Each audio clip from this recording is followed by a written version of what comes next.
Thursday, July 7th, 2021, Common Council meeting to order. I think we should turn that down. Okay. Pledge of Allegiance. I pledge allegiance to the flag of the United States of America and to the republic for which it stands, one nation, under God, indivisible, with liberty and justice for all. Roll call. Storbush. Here. Van Derek. Here. Isaacson. Here. Flannum. Leonard. Here. Elkin. Here. Okay. As we move forward with public comment, do we have any public comment from the audience? Okay. And no public comment. I have some public announcements.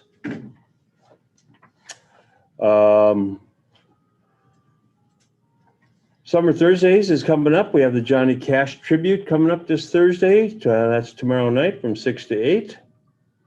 I'd also like to talk a little bit about the recycling area. The recycling area was packed on Tuesday morning. If everybody noticed, there was garbage.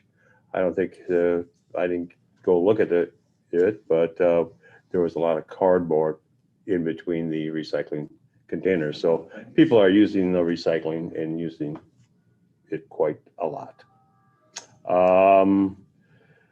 Ethics board. We have one opening left on the ethics board. So if anybody's interested, who do we have so far? Pat Donahue. Help me, Ben. Ryan Burns. Yep. Steve Steve Scheidler. Scheidler. So, And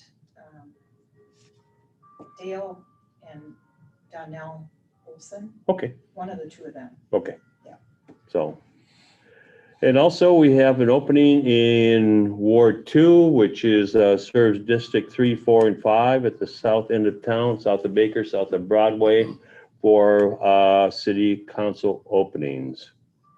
And as we move forward here, we have had a request from the pickleball people to, they would like dedication of the pickleball courts to Dennis John. And where are we in that process now? I think you just talk about it and then we can Okay. formally do. I believe Jeff and the city crew have helped clean down there, helped patch. They repainted the, They repainted it themselves. Okay. Got it all cleaned up and pressure washed and cleaned up for them. okay, good, good. So do we have any discussion on the pickleball? Anybody would like to make? You using it? I think that Dennis John was a very big promoter of it, and he was one of the first to come to city council to Yes, he was. start working on that project. So I think that'd be a very good thing for him. And I would hope that we can get that on the next agenda. Yes. Okay. Sounds good. Any other comments from members of the city council? Okay. Then we'll move forward with the plan commission opening. We have one opening on plan commission, or actually we have two openings. We have to do the consent agenda items. Oh, excuse me. Thank you. We have consent agenda items. Minutes from the city council, June 2nd, special city council, June 7th, June 14th, June 15th, June 18th, and June 22nd, and the committee to hold June 15th.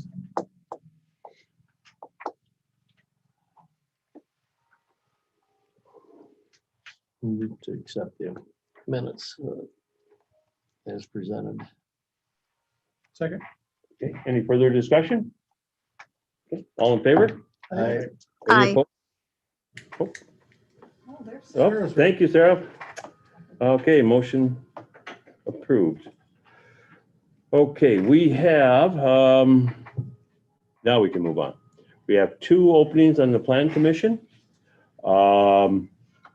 One's a citizen at large, I believe, and one is from the city council, as Julie has vacated the city council seat. So, do you have any volunteers?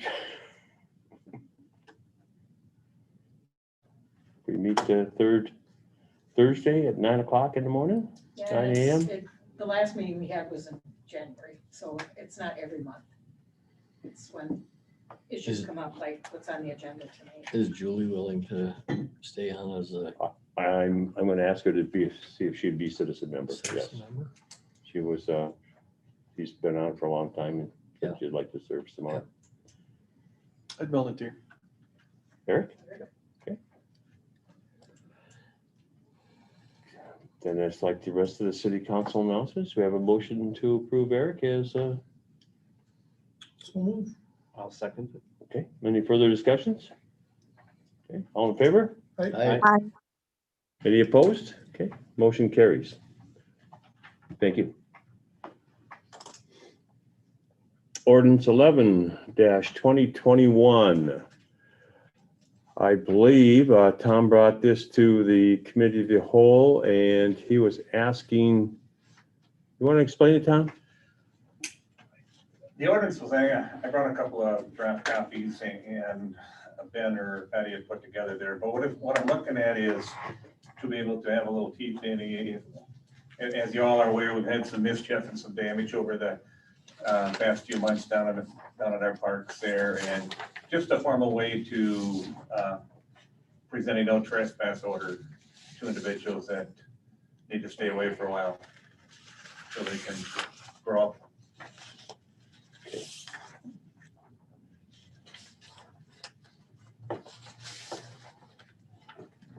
And the wording is what you would like on this? Yeah, that is fine, yeah. Motion to approve ordinance 11-2021 on the update to the trespassing ordinances. Second. Any further discussion? All in favor? Aye. Any opposed? Okay, motion carries. Certified survey maps for the housing authority. Now, I was here for this one, and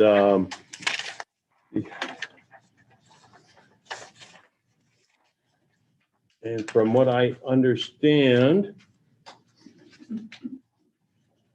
the city built 4 existing buildings, as per the map says, and they would like to, instead of all being in one single piece of land, they would like to certify them as on their separate property. So in some case in the future, they will be sellable.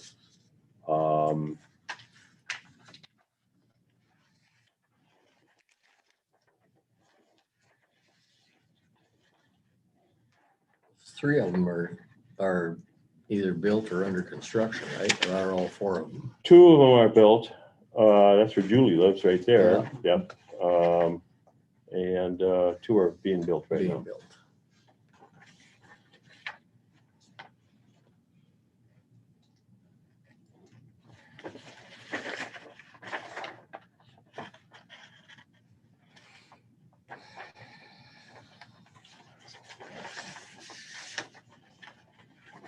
These are all taxable properties, These are all non-taxable properties, non-taxable? but They're built. Go ahead. they, the developer's agreement with them, they will pay, In lieu of? yeah, payments in lieu of taxes for these, correct? Correct. Yeah. And that's signed and sealed? Yes, Mhm. yes.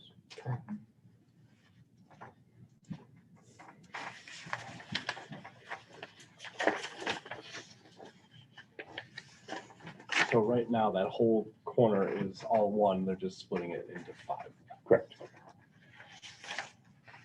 And that's based on, they're not low income, they don't have any special requirements or duplexes that Yeah. they will sell outright. Market. Market rate, yep. value, yep.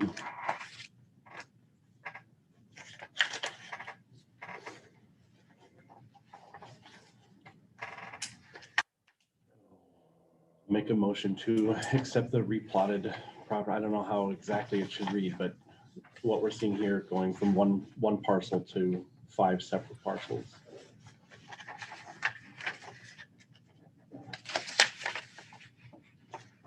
I think it's 4. Yeah, Oh. 4 parcels. Yeah. So think what, it's- but I isn't All the this, motion has to say is accepting the certified survey map, Okay. As presented. and I will second. okay. And any further discussion? Okay. All in favor? I, Aye. Opposed? Okay, motion carries. TIF amendments, Dave Rasmussen. Good evening, everyone. Good evening, Dave. So, a couple of weeks ago, June 15th, actually, I presented information regarding the TIF amendments and a kind of a revised financing plan for TIF number 6 that would help pay for the industrial park improvements in TIF number 8. And again, in order to do that, there's some steps that we have to follow. That being that we need to do a territory amendment for TID number 6, which basically would extend the south boundary to within 1/2 mile of the South Industrial Park. And we can incorporate that by putting enough territory in or getting down to the Amory Golf Course and having that property within the TIF district. And then that would give us pretty much within 1/2 of a mile of the South Industrial Park. So we would do that territory amendment. Along with that amendment, in the same amendment, we would do additional projects to TID number 6 and include projects within 1/2 mile, which would include the South Industrial Park improvements. We didn't have the 1/2 mile area within the current project plan because that was created, or that law went into effect after the TIF was created back in 2004. We're also looking to get an extension of the TIF number 6 by a total of 7 years. Now, that does not have to be approved by the city council. That only needs to be approved by the joint review board, which is the 4 members, 4 taxing authorities and a citizen member. And if we were to do that, TID number 6, the way that we've got it projected right now, could pay approximately $2 million of the South Industrial Park improvement project. About $2 million of the $2.25 million estimated costs for that. We have a contract before you tonight to do that work. It would also include an amendment allocation for TID number 7, so that some of the positive tax increments in TID number 7 could be allocated to the downtown TID number 9 to help with the Keller Avenue project and other projects that might be done in TID number 9. TID number 6, again, is going to pay for the, based on the, projections that we have, with the value staying constant at $12 million in TID number 6, that should pay for the Keller Avenue improvements and also pay for the $2 million of the South Industrial Park improvements. TID number 9, which overlays TID number 6 in the downtown area, monies for that can be used for the Keller Avenue project as well. So if we do have a shortfall, we got a backup plan because we had both TID number 9 and TID number 7. If we go ahead with that allocation amendment, that could cover costs in TID number 9. So got a contract before you tonight to start that work, which is the amendment to TID number 6 and also the amendment to TID number 7. So any questions?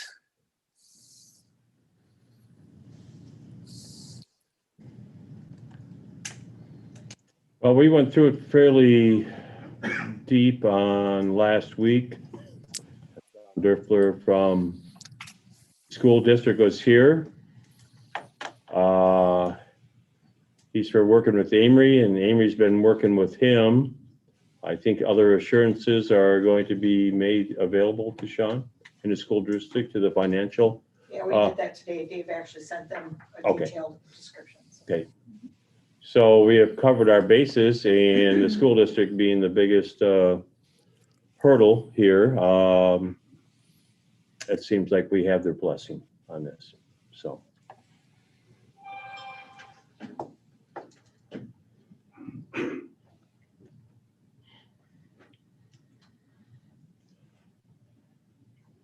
My only concern with this whole package is, are we tapping our TIFs too much so that no one else can utilize them? That's a good question. We, as I mentioned previously, TID number 6 has kind of been the workhorse for the city. TID number 6, we have to implement projects by May of 2026. Right now, the only projects that we do have are the Keller Avenue project. And again, by using the extensions, we can look at the industrial park improvements too. If TID number 8 does develop like we hope as a result of these improvements, then you might see more work in TID number, or more value in TID number 8, and more participation by TID number 8. But right now, this provides a mechanism to do those improvements. I don't know of any other improvements that might be necessary in TID number 6. And again, if there are other projects that could come up, they'd have to be done by May of 2026. But then you have to remember that we have TID number 9 as kind of a backup as well, in terms of that overlays TID number 6, and that has a life until 2046. So there's some room there as that develops. And with TID number 9, there's already been some development in there. We're looking at, I believe TID number 9 had about $1.5 million of new value. That does not include the Bremer Bank, because that was built last year. And these values are as of January 1st of 2020. So I hear your question. I hear your concern, Tim. We were looking at a way to fund the industrial park because we didn't get the grant. Yeah, I understand that, but gotta look at it globally. And according to your table that you've submitted to us, TID 8 is not going to have a fund balance until 2035, and TID 6 is going to lose their fund balance in 2026, 27, somewhere in there, and not have a fund balance until 2038. Seems like a long time away, but and so that's my only concern is, what's the fund balance in 7 and 9 right now? This fund balance in 9 we don't know yet, because that was just created in 2020. That was just created in 19, so we don't know what the fund balance of that is yet. Right now, the fund balance in I'd have to look up what the fund balance of 8 is. I believe the fund balance of 8, here it is, at the end of 2020 was a positive 118,561. Now that in TID number, I'm sorry, TID number 7. That's TID number 7.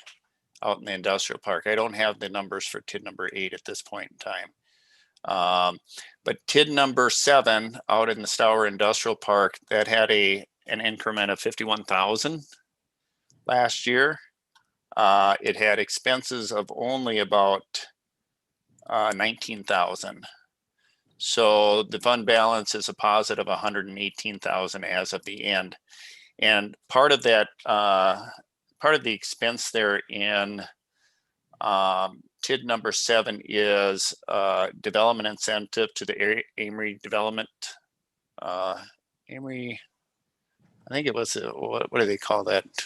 Norm Osro used to have, or he has. We had a development agreement out there, and that was about 15.5 of the expenses in TID number 7. And so I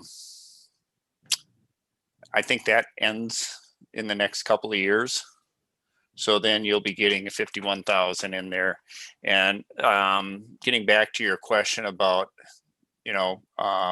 other projects, that TID could do other projects within a half mile of the TIF as well. That's the, so again, at this point in time in 2020, it received about 51,000 in tax increment. None of these funds are really flush with money. None of them, except TIF number 6. I mean, TIF number 6 is getting flush with money, and that's why we're looking to amend it to use that money for these projects. Dave, is the East Side Industrial Park, is that included in any TIF? No, that was probably TIF number 3 or 4, I believe, which was dissolved quite a few years ago. Okay.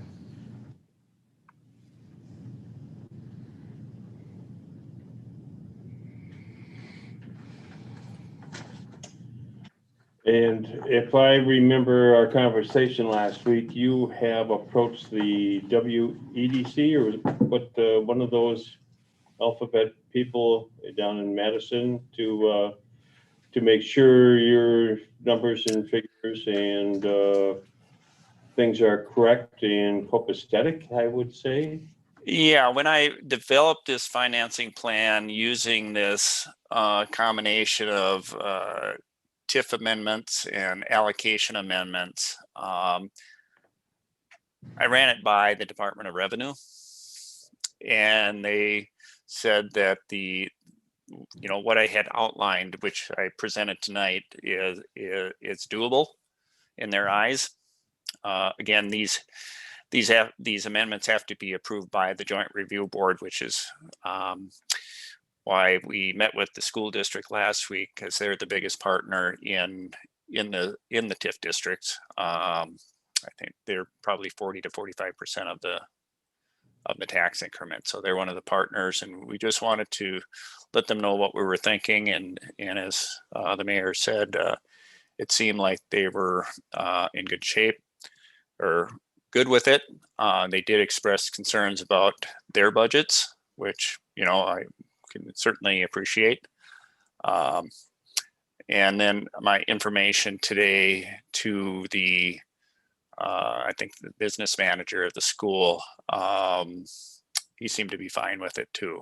That he was asking how much revenue they're going to lose, and basically, through these amendments, they won't lose any state aid. They just won't get any taxes off of the increased value.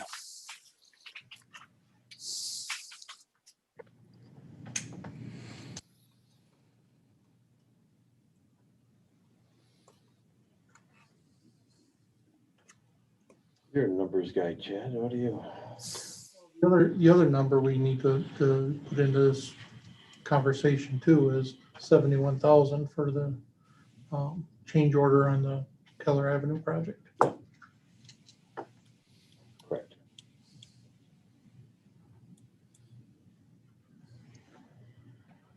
Well, when we first started talking about all of this, it was to get the South Industrial Park started. Because when there's roads, when there's not, it takes vision and time then to get it ready.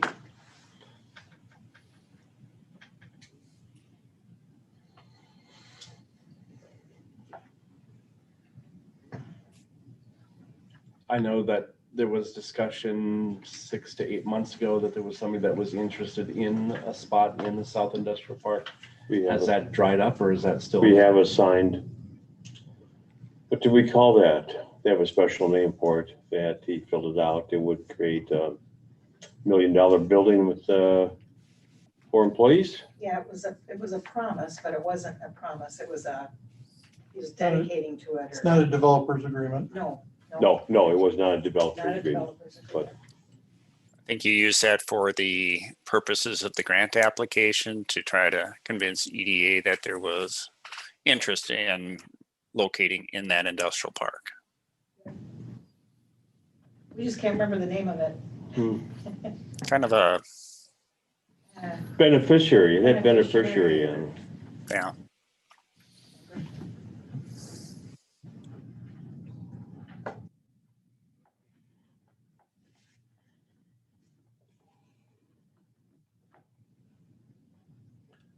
Well, it seems to me that it's still reasonable. You can't ever plan on somebody speculating that they might be going to build or whatever, but I think we have fair information that there's going to be a couple of fairly large buildings going on in Amory in the next few months. Which will definitely, help the tax programs and won't help the TIF. At least one of them won't, but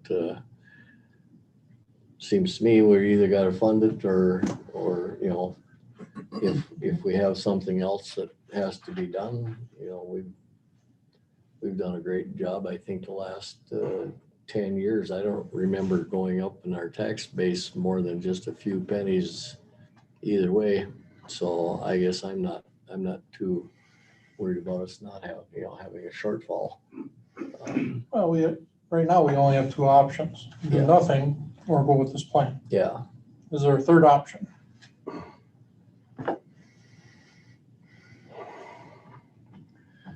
I kind of look at this as, this is a way that we have to look at investing in our future, because we've got the Main Street project is going on. Downtown's going to be a pretty nice looking place. People are drawn to places like this, and if we have that investment in the industrial park, I think it's a good investment for that reason. And I think that the money that's available doesn't really seem like it's going to hurt us as much as it will help. That would be my take. I look at it as, this is the first thing probably the city has done where we're proactive in creating an industrial park infrastructure that is ready to go. Yeah, and I think it's a great location. Yeah, especially when we have the airport now to work with that 20 acres there. We were in a meeting with the Bureau of Aviation today, and we're talking about the airport layout plan for the future. One of my questions was, can we use that 20 acres for manufacturing? Because we cannot put there's better places on the airport to put more hangar spots. The expansion will have to be to the south and won't be to the north. We could probably use that land to add to our industrial park. So this gives us a opportunity to get water and sewer there. Somebody comes in and wants to start aircraft manufacturing. Of course, a big building requires sprinkler systems, and this provides the water for that sprinkler system. And that's basically what we go back to when we bought the industrial park before. With that industrial park land, I know wasn't ideal, but we were trying to leverage the airport land to make a larger chunk of land for industry. So what is it, what did we actually end up with the, because 20 acres that the airport has is pretty much all developable, right? It's like 18 and a half acres of it is developable. Is, There's a Yeah, small there's- little corner off the, if I remember right, there's a small little corner, it's not developable, yeah, but that would be used for drainage or whatever. I mean, it would have a use, just wouldn't have a building on it. but then we also have access from the north side to come in, and there's also hook up to get to extend the taxiway north to put an aviation related business, whether it's aviation related or not. There is ways to expand it. And our conversation with the Bureau of Aeronautics was we're working on a plan to develop an airport layout plan that lays out the next 6 to 10 years, I believe, and what our goals out there will to be. And we haven't done that for a long, long time, and it's due, and we're ready to go ahead and put a stone removal equipment building out there, but they won't let us do it with federal money that we have available until we get our airport layout plan done. So all this everybody on the council will have input as to the future layout, and there actually be public input also, because this is there's like 8 to 10 public meetings that this all involves. So people in the city of Gaming also get a say of what's going to happen.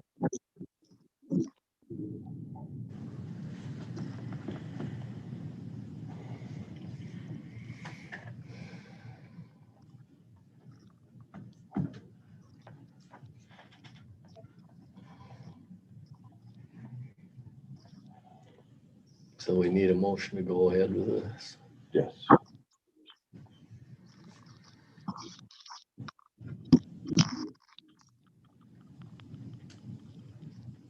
I'll make the motion to move forward with the amendments of TID 6 and 7.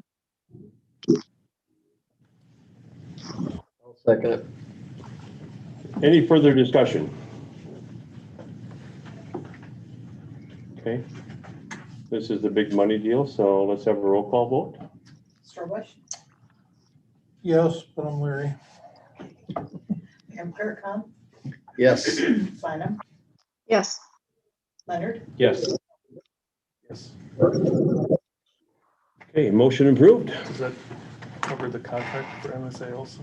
Does that cover? that's what you were getting at, right, Sarah, to approve the contract? To make it happen, yeah. I was approving the move forward with the project. I guess that probably goes hand in hand with the contract, go hand in hand with the contract to do that.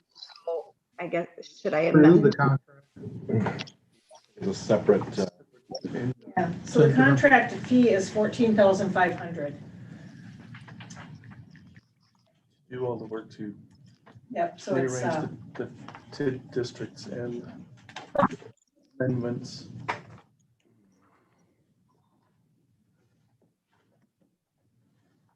so the project name is Amory TIF 6 Territory Amendment and TIF 7 Allocation Amendment.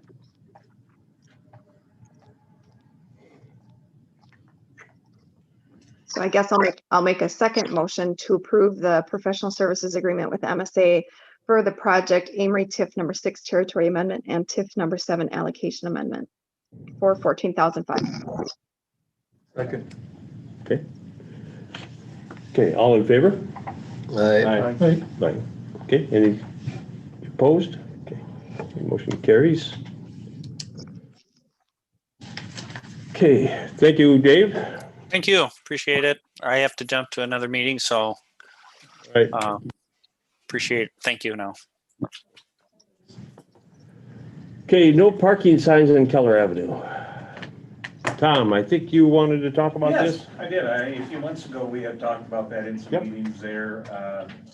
The question came up whether we wanted to maintain some parking restrictions on Keller Avenue are not there.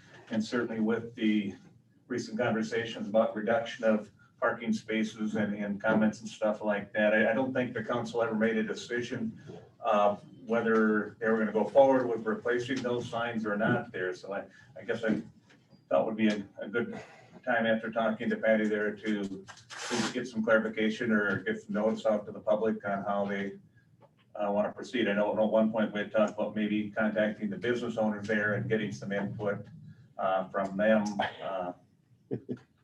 But my father was on that, one of the no parking committees back in 1970, and it was a very contentious subject. So I think the business, they want their customers to park out front, and we probably should get their input. But also, we don't want to discourage people from parking there. Also, we're lucky we don't have to have parking meters. We don't have enough spots for parking we meters. certainly don't run into the parking issues or get addressed, and we're not on chalk and tires or anything like that. But we certainly would like to see some voluntary compliance, with the signage there and things like that, and not run into some issues that have been spoken about over the past years on maybe employees parking out in front or things like that there. So So these are no parking overnight, or are these a limited parking? 2 hour, weren't they? Or hour? the ones that were up were 2 hour, it was either 1 or 2 hour parking that they were different for whatever reason, and then no parking from 2 a.m. to Okay, 6 so we're a.m. talking about all of that, not just no parking overnight. Right? Correct. And I think they put pieces of pipe in where all the old signs were, so we don't have to use the holes, but they are available. I talked to Jeff on that this morning as well there, and he said that they had put placement for signs that be the case there, but I guess at some point in the future, the decision's gonna have to be made, whether the signage is gonna go back up or if it's gonna be modified or if it's just not gonna be there. But because certainly if there's no restrictions on here and down there, and we get called about a car that's been parked there for 18 hours or whatever like that, our ordinance right now talks basically about a car being in a location for 48 hours continually and stuff like that. And trying to head off things at the pass here.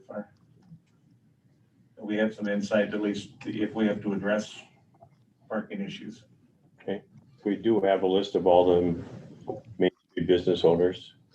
Yeah, I'd be in support of it, but as long as we do standardization, you're talking about just through like the downtown areas. Correct, yeah. I Just mean, have it standardized at either We need 1 hour or 2 hour, correct, yes. And, perhaps come to us with a plan on where you want the signage posted and so it looks, again, downtown's gonna be our showpiece here soon. We don't want it to look tacky, but we want it to be effective as well, so. And we could reasonably send out something to business owners like the mayor had said, and then maybe put up some options or some of their comments there, so. Yeah, for sure. And do that in a short term there, so signs need to be ordered, they can be ordered and things like that, so. Because we would install the signs. That's not something that has to do. I Correct? believe, yeah. So we're not on any deadline right now to get that done. I think when that ordinance was debated heavily, we had 5 bars or 6 bars that were There's a contributing to from 10 in the morning till 10 at night. That was the issue that, There were a lot of other businesses downtown Yes. too. So I and they think suffered. Oh, There's what no- we're talking about now is an entirely different. Yeah. And, Yes, I think it's important for the business owners to decide, do they want limited or not? Because Sure. if you have a problem with employees, again, I think that's the employer's problem. exactly, and I know over the years that's been a question as well there, I would think that employers have, you have to park here, you can't park Yeah. out there and stuff like that. But I think the overnight one, I think is just a good. You want to have that tool to be able to keep your streets clear, Mhm. especially. And modify that probably from That's for 3 to winter. 6, right? Yeah. That's what that is for winter. All right. So will we instruct Patty to reach out? We've got a list. I think Tom and Yeah. and Patty can work through it. Work that out, get that. Should we put this on for committee of the whole, or do you think for next council, just to give you a time frame? Yeah.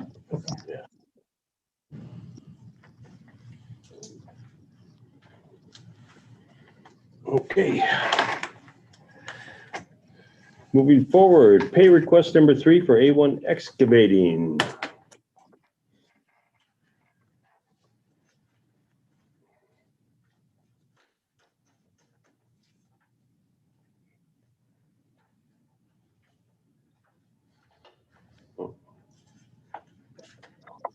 You bringing that? I don't think you're up. Oh, yeah. I didn't know if you wanted me to Oh. explain anything on it or not.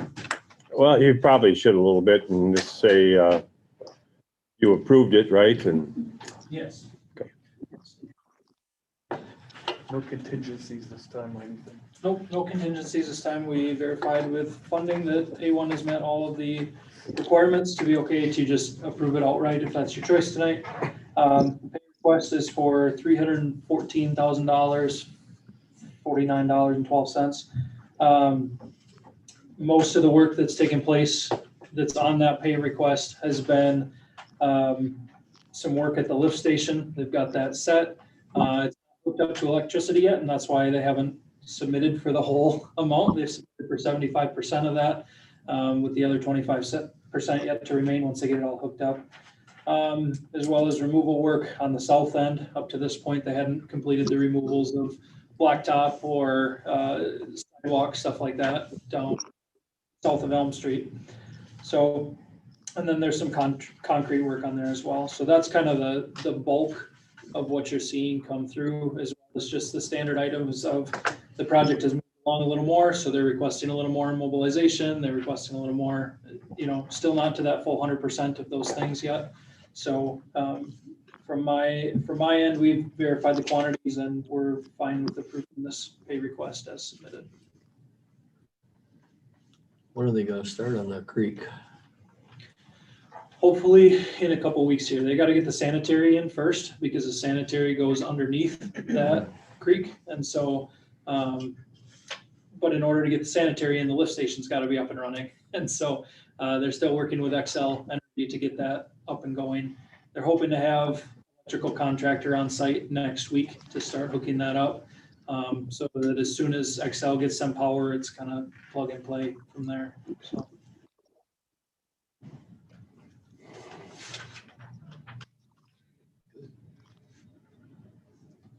I make a Motion to approve payment number 3 for $314,049.12. I'll second it. any further discussion? All in favor? I, Opposed? Okay, motion carries. Eric, can we address the parking issue just a little bit for clarification? Yeah. We've been inundated with emails and people are worried about the parking situation is downtown, the handicap parking. Sure.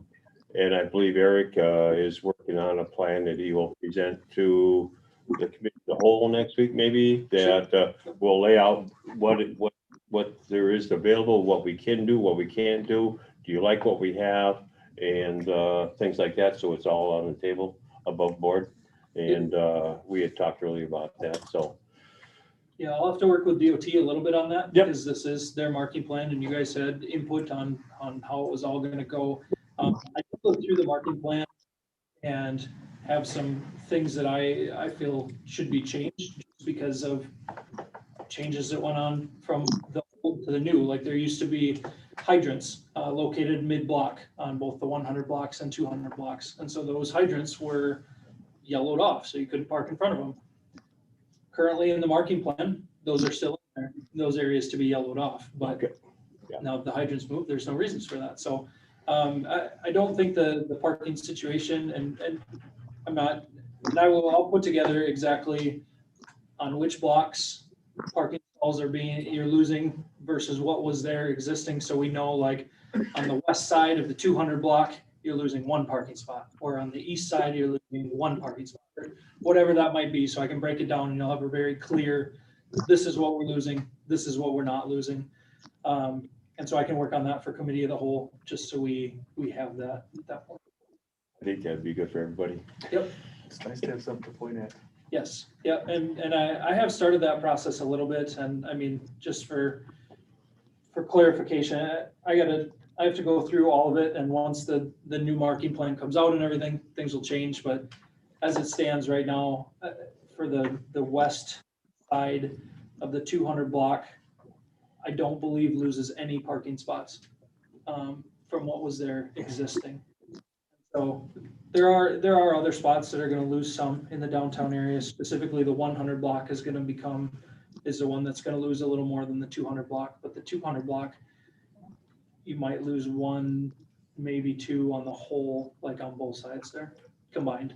So, but yes, committee of the whole, I'll have something a little more clear once I can work with you. Okay, thank you, Eric. Can I interject quick, since we're talking about marking plans and, you know, obviously this project is just dealing with Keller Avenue, but I would assume that come budget time, we're going to accommodate and put some funds in for marking of the side streets down that meet up with Keller Avenue, since they're in dire need now of getting repainted as well. I would assume you are correct there. And that's not part of, Yeah.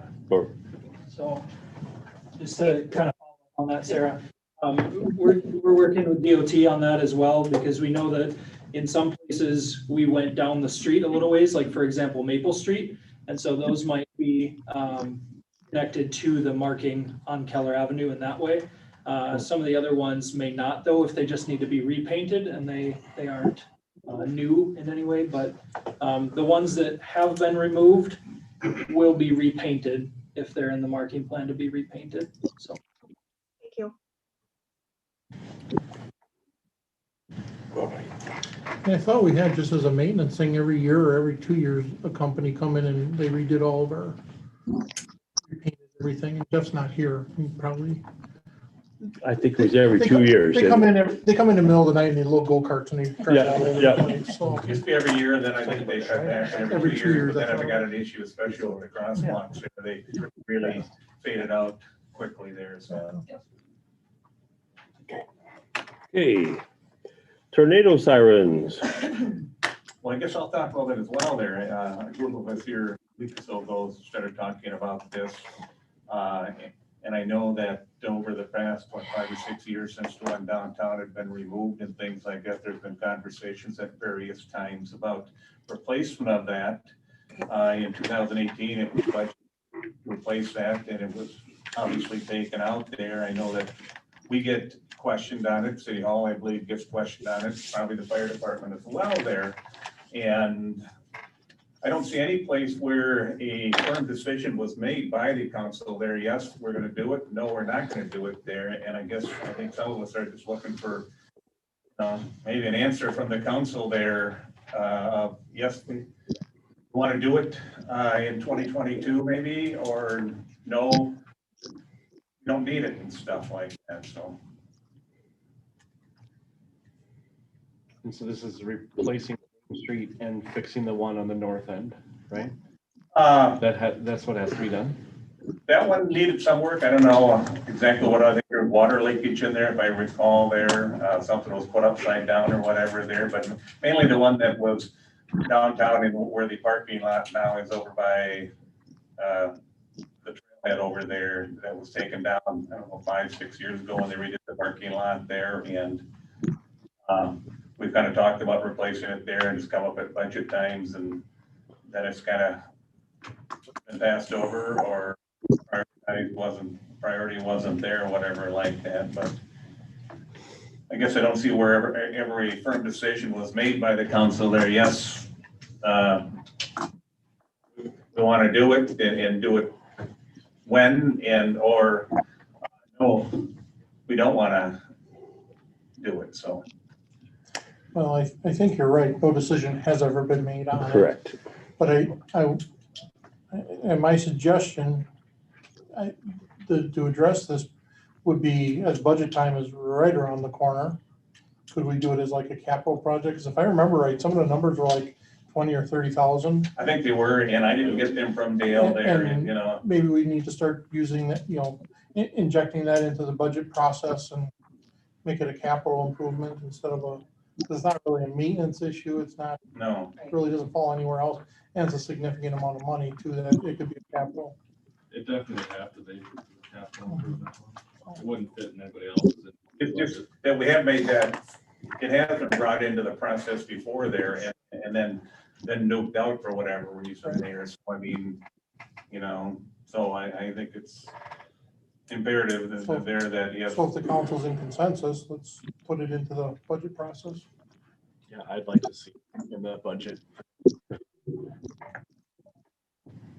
Along with a whole bunch of other stuff, but Yeah. no, I mean, it may end up getting cut again. And that's what happened in 18 and we made that decision. So I think to say that we haven't made a decision one way or another, we did make this decision because it came out of the budget. So I think it is something that we really do need to seriously look at. It'll be fair for all of us just, field these calls there that the council is gonna bring it up at budget time as a capital expense there, and Sure. we'll let the citizens know whether they yay it or nay it.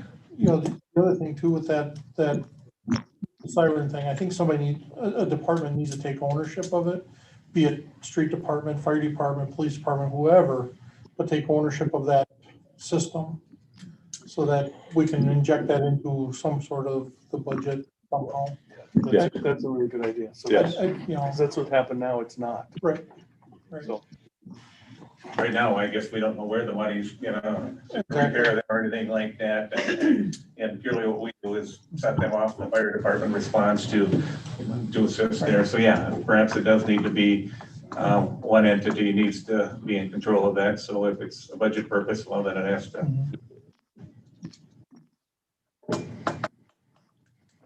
good. All right, thank you. Okay. Okay, then, so we're gonna move that on to capital or budget time. Okay, number 9, ABCOM breakdown pricing for city center projects. All right. One of the things I noticed here, it would be nice to get an itemized list and to see what's going on, because Larry noticed that the city council is only gonna have 4 microphones. Right now we have 7 here, 8, 9. We probably need 10 or 11 or whatever it takes. But as we move forward, video isn't always that 100% important to Chris, but the audio has to be. And right now the audio works excellent with this setup right here. So I know Eric was in that meeting and he answered a lot of your questions. And I missed it. I had something else going on. So do you have any insights into that?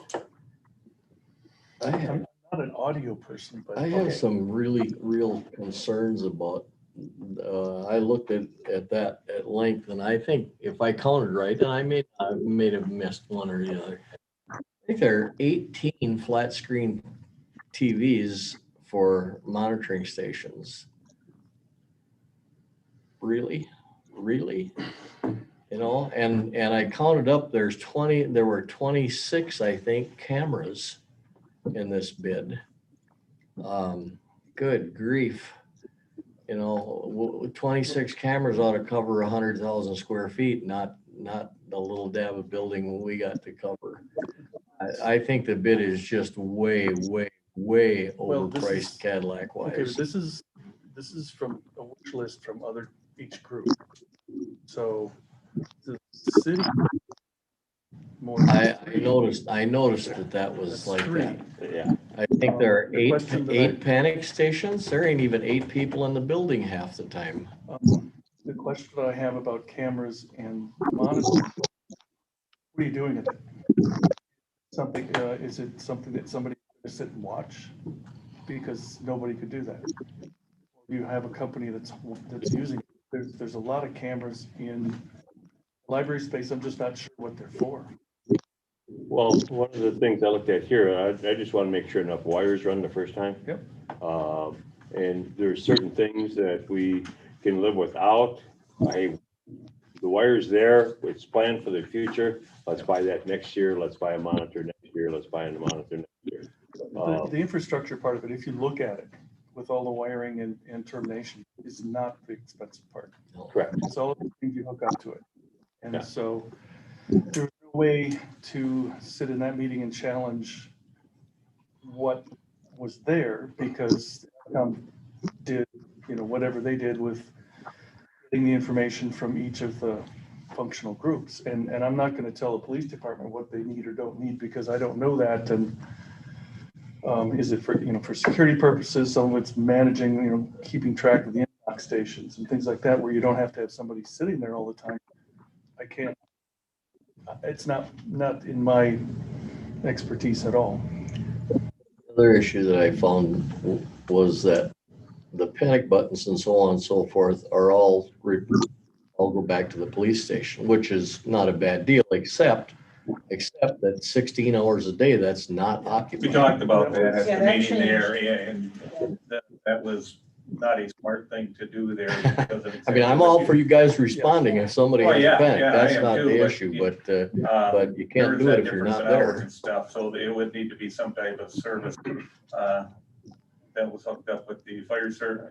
They were talking about our fire alarm system or whatever like that, if a panic button was activated there, it would go through, probably no different than a vehicle alarm, panic alarm and things like that, where dispatch would get called and then they would dispatch us, so. I just thought, wow, I saw the same, I Wow. thought the same. $280,000 in So should we put together a working group to work with APCOM to, Well, it's not ABCOM. It's Your departments. It's the department. If ABCOM went through and did just said what? sit down with each, well, if you're gonna sit down and there's nobody that's gonna sit with that group to kind of ask the questions up front, then ABCOM just says, this is what you asked. Now, if we need to review something, I think we need to sit down with everybody that's involved and just say, that's kind of what I meant. but I don't mean, I don't want to give ABCOM a bad rap. No, They're doing what they were asked to do. Yeah. So I just want to get that out there and say, let's figure out what we're trying to accomplish here. Because if you don't have a clear plan, or, this would be nice to have, and to mark things that are, I agree with putting stuff in place, get the infrastructure there. It's a lot cheaper to never use it than it is to try to pull it in after the fact. yes. You can't do it, especially in that building. Right. So I think a working group to sit down with all the departments, and I don't mean defend what you need, but let's justify what's there and why it's needed so that we can make a really good decision going Yep. forward and make sure that we have, Yeah. again, downtown is going to be great. We want to have a good city center that people are proud of in the community and want to be. But we have to have something we can afford. So we almost have to do what we did with Mark Johnson of this is what we have to have, this is what a nice to have. And sometime during the. Yeah, and I down the think line. we have to sit down before go through that with ABCOM, but with all of our Yeah. departments to say, how can we make this workable? Yeah, they're gonna start building walls and. But they're gonna have to stuff. do We that gotta pretty do this quick. pretty quick. Yeah, in a Yeah, couple this has weeks, to so. happen soon. So do we put a budget limit on this project, this part of the project? Do we say, okay, you have 100,000 to make this happen, or whatever the number is? Good question. I'm asking a lot of good questions tonight. You said I had good you get questions. good answers. No, I agree. We need a decent security system. But 28 cameras, I mean, we ought to have, that rate, we ought to have 4 angles on every person and everything that happens. What I couldn't answer is, No, are these gonna be used for programming? Are these gonna be used for security? Are these gonna be used for, liability situations? I don't have those answers, so it would be good to have that discussion to understand what the process is to make it work. Because you also want to make sure you have a safe workplace. oh, yeah. So Yeah. I'm supporting whatever it has to be, but I think we can probably make it better. And I think, though I don't disagree, to set a budget number, I think we're too early to set a budget number until we go through that process of this Yeah. is what. We just have to go pretty quickly. Yeah. Yeah. Yeah. Or you can take to a point, and you infrastructure while we work on the rest of it, because that's, I still feel like we need to put those things in place, even if we don't want to pay for the electronics on the other end that are the expensive stuff. Those guys do that all the time for a living. I know. So what's wrong with having them come in and suggest a reasonable working system for the area that we have? I mean, rather than talk about, a wish list that costs lots of money, what would be reasonably adequate? And they do that all the time. You can do at least an assessment when he says, yeah, you need, you got 5 entrance doors, so you need 5 cameras on the entrance doors. And if you maybe have a secure the area. perimeter stuff, I think that Yeah. they've got that's pretty well nailed down. And building access control systems, I don't think you can argue with any of those things as far as, Yeah. they have the electronic locks in place. They have a couple computers, put them into the original plans. Those things are fine. It's just all of the things that we're going to try to put into it are going to cost a lot of money. I was struck by 75 and 80-inch monitors that I hear and see the screen at the new. Well, I don't have my glasses. That there's just something that would just. Well, I don't know that we ever did and I feel like I'm just coming into this late to the party. I don't know that we had any discussion going into this with all of the departments saying, what do we want to do with this? How are we going to make this work? Explain why we need these things, because I've done building wide budgets before and everybody wants everything. Oh, yeah. Then you go back and you say, okay, what's really going to be necessary? How can we make this work, what you're trying to do? And usually by discussion, you can come up with these 3 could be 2, or, simple things like that you don't lose anything, do a better job, be more efficient. So whatever it takes for us to sit down as a working group, I'll be there. Yeah, one of the things I suggested, and you said monitors, I said, well, why are we putting a screen that drops down in a projector out there? Why don't we just put a monitor up there? And because screens and projectors, that's Projectors old. cost way more. We quit buying. If there's multiple use type things, then it shouldn't be in the security. I mean, this was a security proposal to me. I was wrong The way it about was that, broken up. but, Yes, that's the way. but that's the way it was presented, is this is what we're gonna do for security. And I'm thinking, if all Yeah, the real 2,800 challenge- people in Amory came with guns, we could see them all at one time. Yeah, the real challenge to me is that when you have all those cameras, what do you What do you do with that information? If you're collecting the information for a future, somebody still has to review it. And so, you don't, I'll just use it, the workplace. Nobody's really sitting, unless you have a security force on duty all the time, monitoring those things. Most businesses maybe have cameras that scroll up on the screen for the receptionist who's gonna, call the cops maybe. But maybe the real reason it exists for those is somebody backed into somebody's car and they want to find out who did it. That's really what it is, and then you go back and figure out, so how long do you keep your files? How long do you keep, who can, those things, who has both the skill set and who technically should be looking at those things. We have a whole lot of other liability things, personal information things, you really have to pay attention to once you start collecting that information. So we need to talk. Yeah.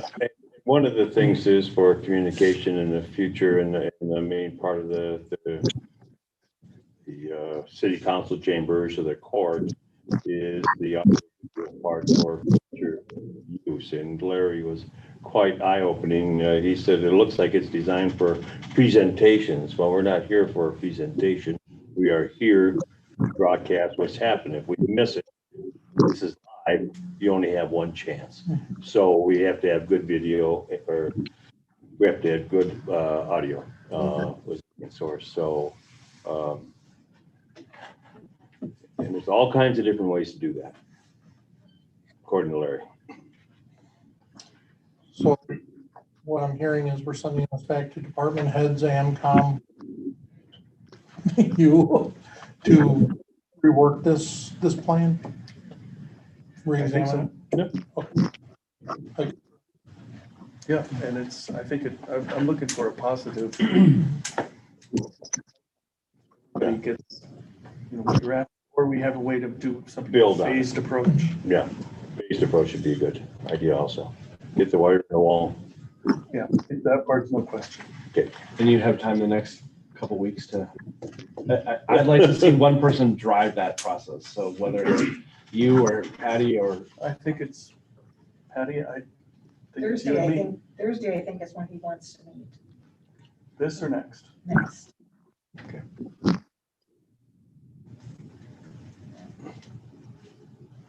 Are you free both Thursdays? But to me, it seems like you have to meet before the Thursday, because you have those discussions with the department heads. Yeah. And that, when I'm saying drive it, that's what I mean, is somebody that's gonna have that detailed conversation about all the things that are there and what do we need, so. We'll make time. Good. We'll talk. Yeah, We'll get it done. yeah, I'll talk to you. Thank you. Seem okay. Good, let's move on. All right. Outcome number 10, library capital cost for city center project.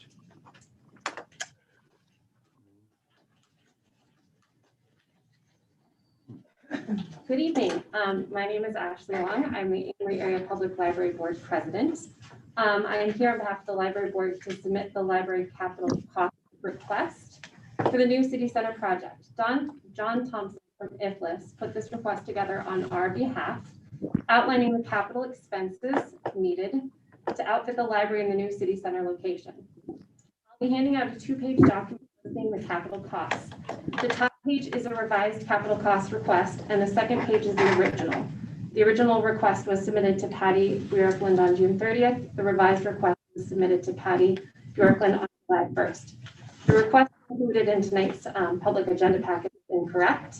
So for the purpose of tonight's discussion, refer to the revised request on the first page, please.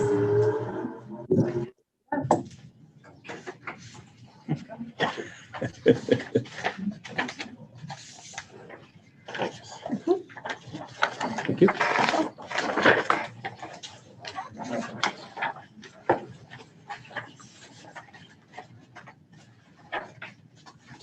Go ahead and read it over, and then I'm happy to answer any questions.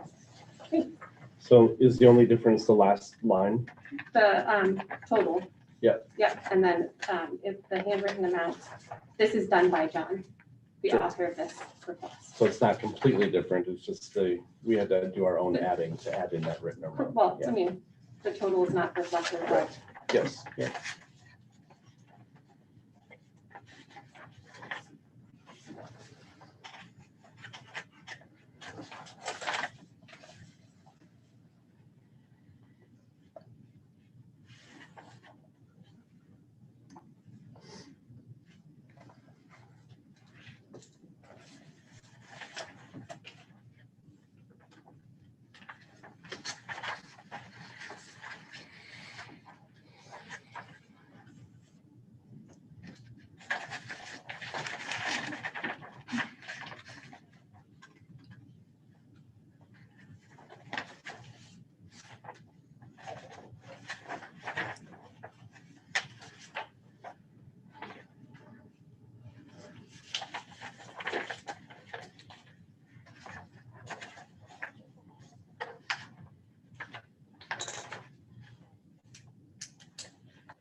What's wrong with current furniture? It does not fit in the new space. Wait a minute, it doesn't fit in this space? The way that it's designed for the layout, the furniture that we have is too large for the floor layout in this space.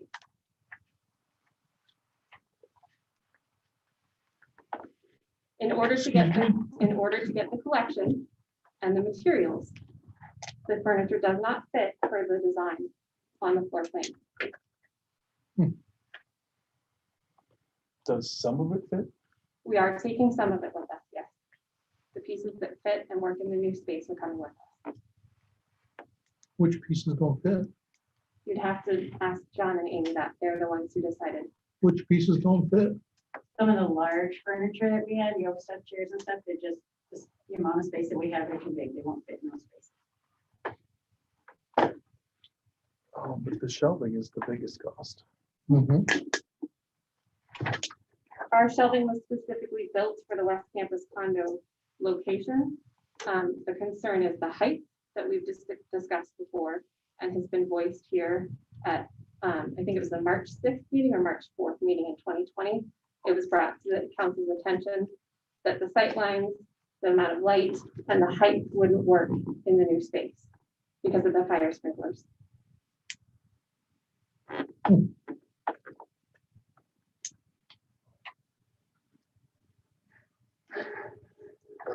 I don't understand the height issue. What's, Fire code, pardon? fire code. The shelf is too close to the fire sprinkler to meet code. The height of some of our current shelving. What tall is your current shelving? It varies. It depends on what collection you're in. What's the what part of the tallest? library What's the tallest you have, Amy? you're in. It goes, the tallest ones are floor to ceiling on I think corners. it's 72 inches, but I'm not. Is the current ceiling height any different than where it will be in the new location? And the lower level of it. What's the ceiling height in the lower level? That's a good question. Well, you're telling me that they're too tall.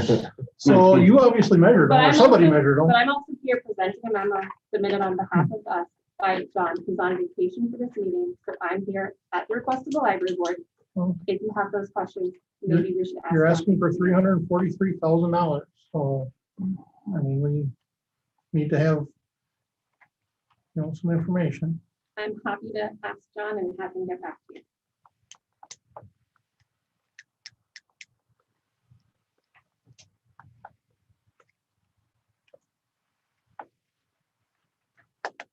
Yeah, I guess I'd like to see some actual dimension on some of the heights. I don't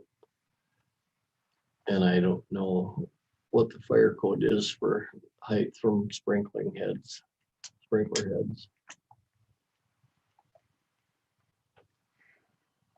Not something I paid attention to, I guess.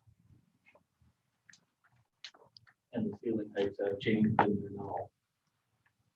Yeah, what are they 9-foot ceilings in the basement? I would think they are, not gonna say for sure, but Yeah. they have gone up. A little more than 8 anyway, like maybe about,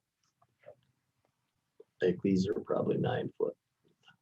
The other concern is, like I said, the current shelving that we have is built for our space.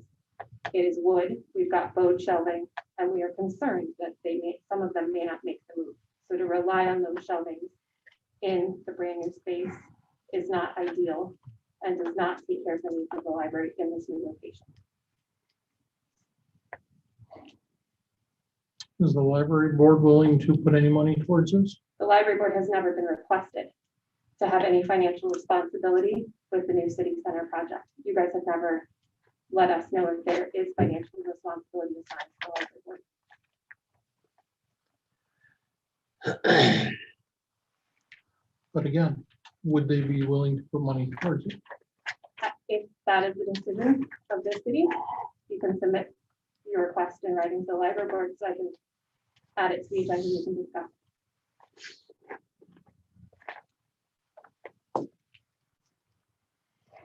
I think it should be considered because everybody's got to participate in costs. If you don't have any money in the game, you don't have the same perspective, I guess. So I think we'll be making the request. Is there an issue with moving what you can and then supplementing that? Because I'm assuming this 200,000 is for all new shelving. So, The moving cost will increase. The moving number will increase probably dramatically because all the existing shelving will have to be disassembled and moved and reassembled. but it has to be assembled anyway because it doesn't get shipped to you. Right. Built. That was the question for Yeah. Space Saver. and So other there'll be assembly There's an on. assembly installation. Yeah. cost. I Yeah. believe that's part of the shelving cost. Okay. IKEA says some assembly required. Yeah, he says I a believe lot they of did this. the shelving. at least. Good to know that.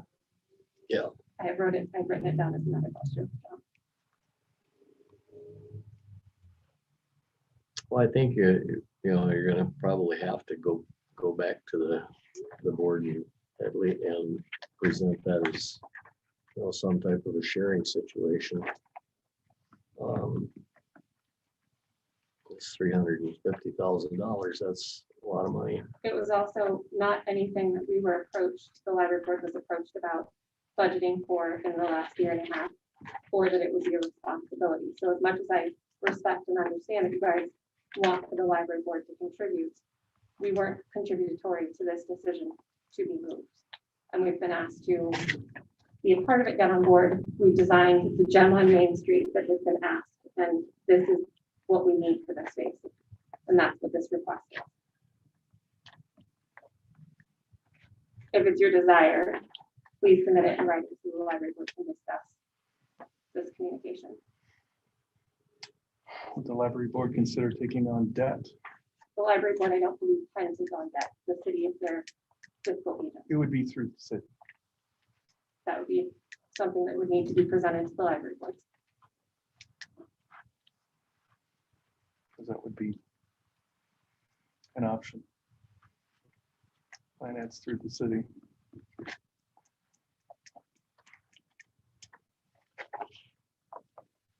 Yeah, I think there has to be some, the city is almost a 50% contributor, and now this amount is being tasked for just the city, basically.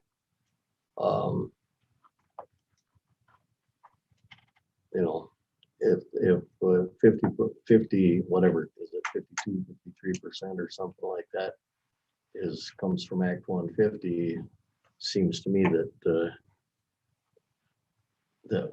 we need to share alike in that. But the other part of this is these are capital costs. These are not budgetary costs. So they're not operational. So they don't aid in it. They actually take away from our Act 150 funding. I understand, So. but it's real money. It is, and so if the city expected us to pay for this, why was our budget less this year than the appropriation that we asked for? If it was in the city's interest for us to pay for this. Well, I think, I probably made the motion, and I think, I value the library tremendously. I have kids that use it fairly regularly, but you have to understand $200,000 divided by 2,800 means a pretty substantial hit. And now we're talking about another 300,000, and that goes to the city of Amory. And now all of a sudden I got $500 personally involved in this, which if that's what we need, I understand that. But every decision budgetary wise is a cost benefit analysis. Can I stand the benefits if being the cost what they are? So I'm not opposed to doing some of that personally. I still drive a Chevrolet instead of a BMW because the benefit analysis is not conducive to me spending that kind of dough. So I think that decision has to be made with just an eye towards keeping things down, you know.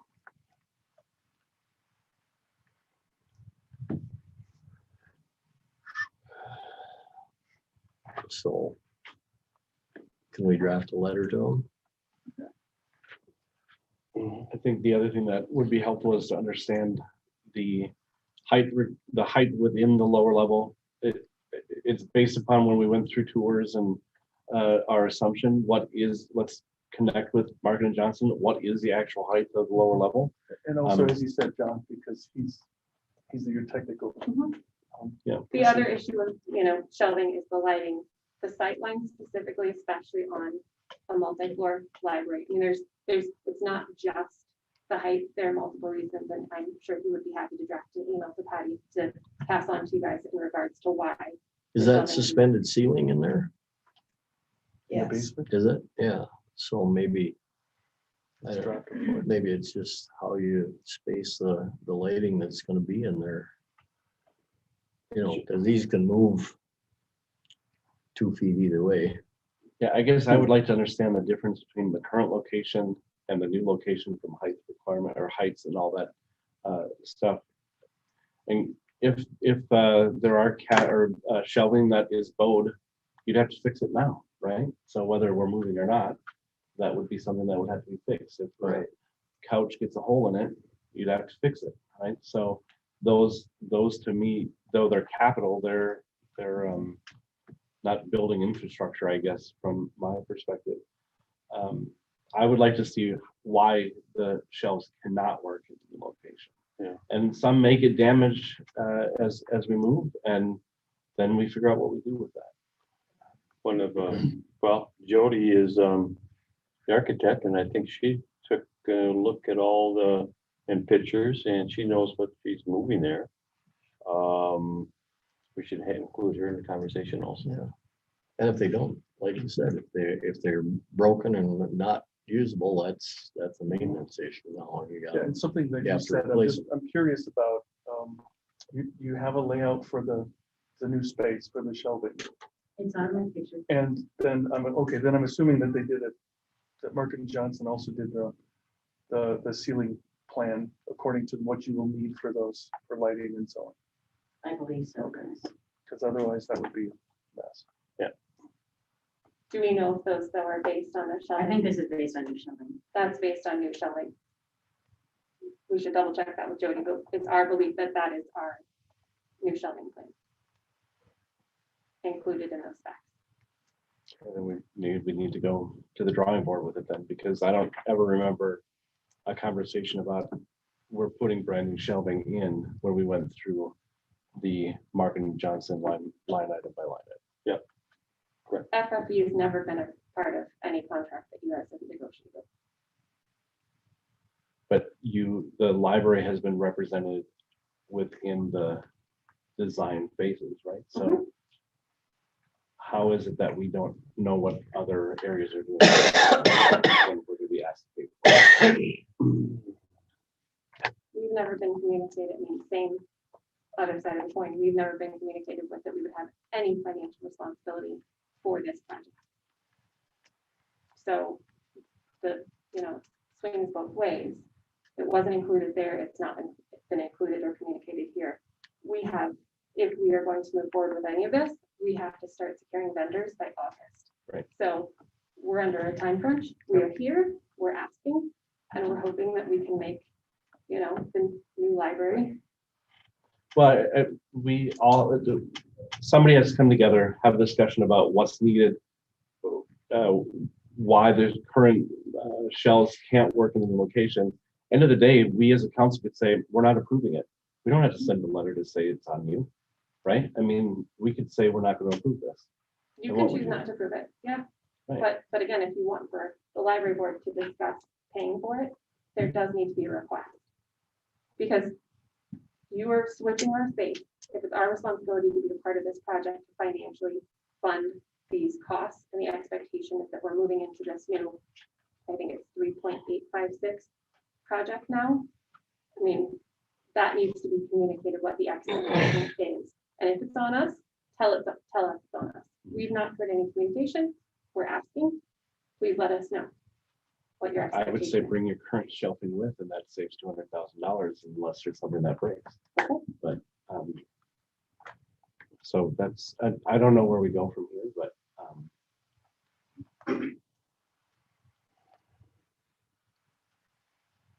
any thoughts? I would just like to know why the stuff isn't gonna fit. What are the heights of the rooms gonna be? What are the heights of the current building? 72 inches is not that tall. It's not a 10-footer. And I apologize. When that I John- contacted IFLIS, they said that there was no regulation on height and lighting when it comes to book stacks. So I don't know where John's getting that from, but I'm sure he could provide me with some sort of documentation showing that requirement. Kenny? Yeah, I'm sure So, we've submitted our space needs, we've submitted things to you guys through this entire process. Mhm. I'm sorry he couldn't be here this evening, but that's fine. he's not here and I'm here on his behalf and I'll do my So- best. I think we moved this to the committee of the whole. Hopefully there's some conversations between then and now to resolve some of this stuff. I'm sure Patty is more than happy to draft a letter is there a library board meeting between now and committee of the whole? The 19th, the day before committee of the whole. Okay, cool. So then you can have an opportunity to discuss it as well. And we'll pick up the conversation at committee of the whole. With more information that we hopefully get from John and other. And Jody. And Jody, yeah. Thank you. Yep.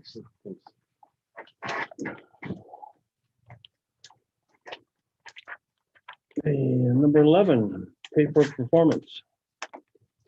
Put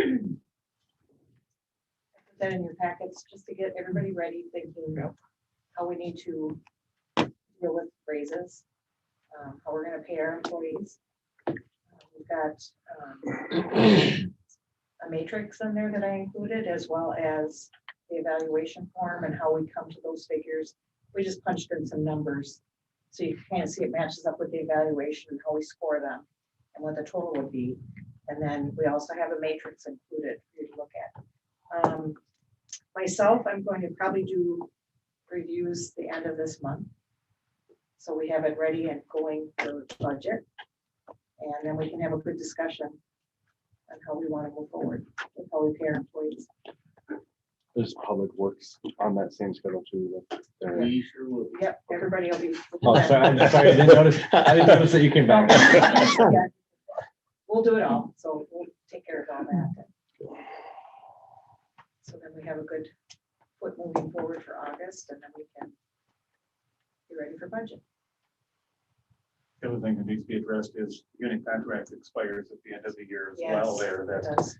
and that plays a component into the budget as well there, so I don't know who contacts who or whatever like that. We've submitted a letter to the city. Yeah, we did. Yeah, okay, good.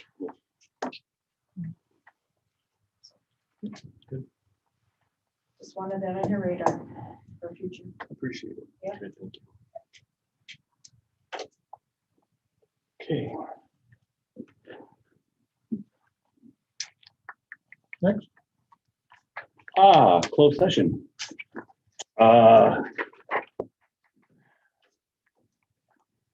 Have a, how does that all work? You gotta read it. Closed session. Wisconsin statute 19.851E, Keller Avenue, deliberating or negotiating the purchase of public properties, the investing of public funds, or conducting other specified business wherever competitive bargaining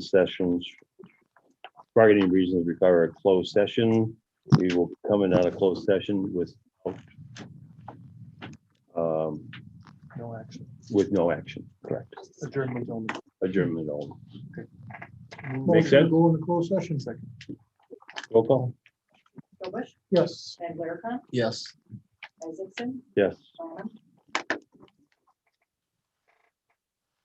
Adam? Yes.